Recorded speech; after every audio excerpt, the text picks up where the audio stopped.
Good morning mga markets from Bibi Sunig na aga pa nagmaoy. As you can see mga markets, aga pa ta nagmatano kag magluto sin sudan para sa aton nga trabahante. Diri karon nag-slice na ta sang lamas kay nagbakal ko sang isda sa palengke. Yes, mga markets, mag-isda-isda lang ta karon no. Ang isda gali nga nabakal ko kay 66 pesos lang na.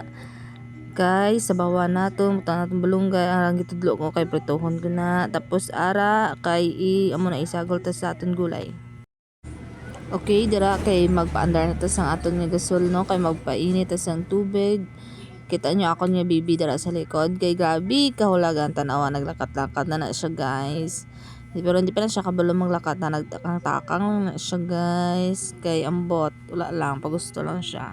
As you can see mga markets, prepare ko na akon nga lutoon. Nagpabukal na ko sa tubig and gibutan ko na ang akon nga mga lamas. Kaya nagbukal naman siya no. So, gihulatan na ko na siya magbukal. Bukal. Nakapati ko sa tingong nabibisonek. Amo na siya sinakamaoy guys. Tapos pagbukal gibutan ko na ang isda. Mahiwagan isda. Gamay na siya guys kay duwara man may magkaunay boy. So, naglugay-lugay na ko dara. For wala lang tanawan nyo na susunod guys grabe na siya kamaoy dira guys na tanawan nyo na guys Dirty na.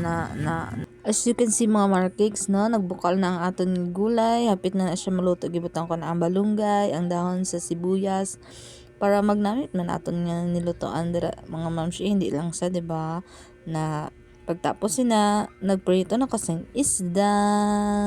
Apat na siya kahiwa guys pero maabot pa na siya hasta mag-gabi karon. Thank you for watching.